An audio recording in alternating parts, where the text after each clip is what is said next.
Hello दोस्तों, मैं doctor Asad Anees. आज हम लोग बात करेंगे एक ऐसी बीमारी की जो कि करीब करीब 10 लोगों में से 7 लोग इस बीमारी से प्रभावित होते हैं और इस बीमारी में ज़्यादातर महिलाएं प्रभावित होते हैं, यानी फीमेल्स ज़्यादा अफेक्टेड होते हैं इस बीमारी से, इस डिजीज से। यानी हम बात कर रहे हैं मसूड़ों से खून आने की। क्या वजह होती है मसूड़ों से खून आने की, क्यों आते हैं मसूड़ों से खून, इसके बारे में आज हम चर्चा करेंगे इस वीडियो में। और इसका क्या ट्रीटमेंट होता है, इसका होम रेमेडीज क्या होते हैं, इसके लिए घरेलू उपचार क्या होते हैं। जो लोग चैनल पर नए हैं प्लीज वो लोग चैनल को सब्सक्राइब कर दें ताकि जो भी डेंटल से रिलेटेड रिसर्च है, अपडेट है, एडवांसमेंट है वो आपको मिलता रहे। चलिए शुरू करते हैं। क्या वजह होती है मसूड़ों से खून आने की? सबसे बड़ी वजह होती है मुंह की गंदगी, यानी मुंह को साफ सफाई न रखने की वजह से। जहां पे भी गंदगी होगी, जहां पे भी इंफेक्शन होगा, वहां पे ब्लीडिंग के चांस ज्यादा होंगे।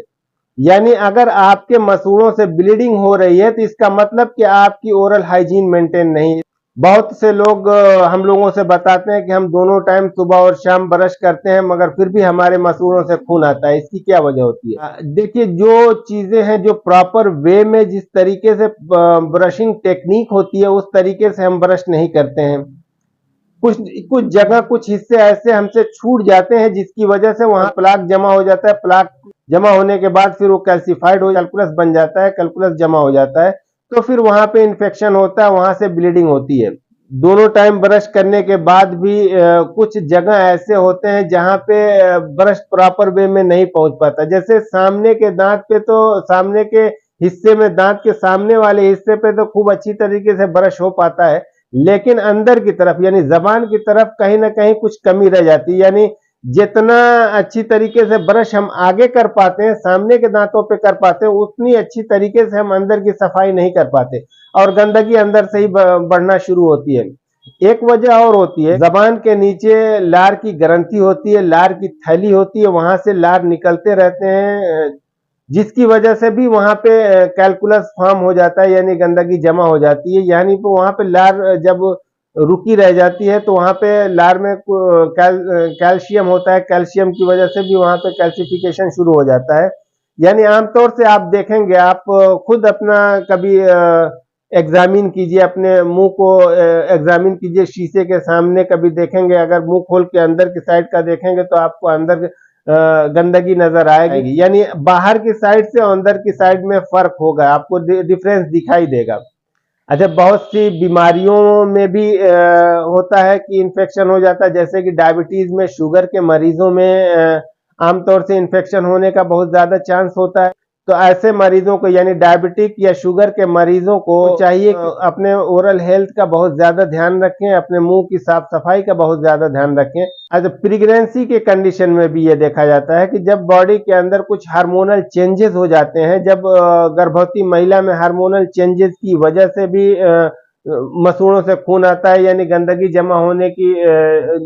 जमा होने का चांस होता है। प्रेग्नेंट वीमेन को चाहिए कि वो अपने दांतों को बहुत अच्छी तरीके से साफ करे, हर खाने के बाद मुंह को वॉश करे, अच्छी तरीके से साफ सफाई का ध्यान रखे, अपने डेंटिस्ट से सलाह लेती रहे अपने ओरल हाइजीन को मेंटेन करने के लिए। जो भी आपके डेंटिस्ट इसके लिए इंस्ट्रक्शन देते हैं उसको आप अच्छी तरीके से फॉलो कर। इसके लिए मैं घरेलू उपचार बताता हूं। वैसे अगर इसको एक बार डेंटिस्ट को ऐसी कंडीशन है तो एक बार डेंटिस्ट से जरूर मिलना है, पूरा अपना ओरल एग्जामिन कराइए, अपने पूरे मुंह की जांच कराइए। अच्छी तरीके से जांच करने के बाद जो आपको ट्रीटमेंट के लिए सलाह देते हैं उस ट्रीटमेंट को कराइए।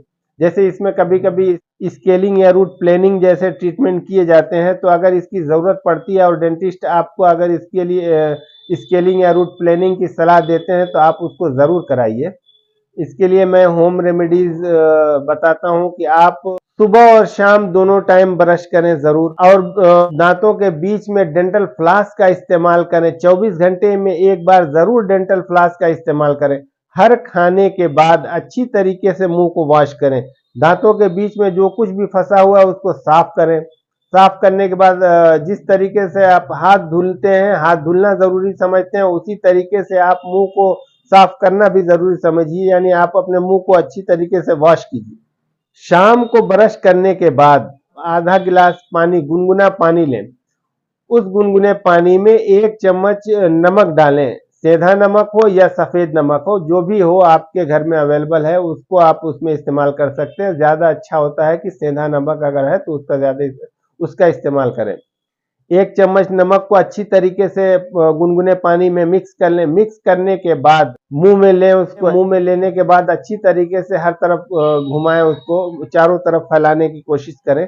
30 सेकंड तक मुंह के अंदर उसको होल्ड रखें और हिलाते रहें। उसके बाद आप उसे थूक दें। फिर दूसरी सिप लें, उसको भी आप उसी तरीके से हिलाते रहें और 30 सेकंड तक उसको मुंह के अंदर रखे रहें। उसके बाद फिर थूक दें। फिर उसके बाद तीसरी सिप लें, यानी आधा गिलास 3 या 4 सिप में उसको खत्म करें और 3 से 4 सिप को आप 30-30 सेकंड तक मुंह में होल्ड रखें। उसके बाद फिर आप उसको स्पिट कर दें।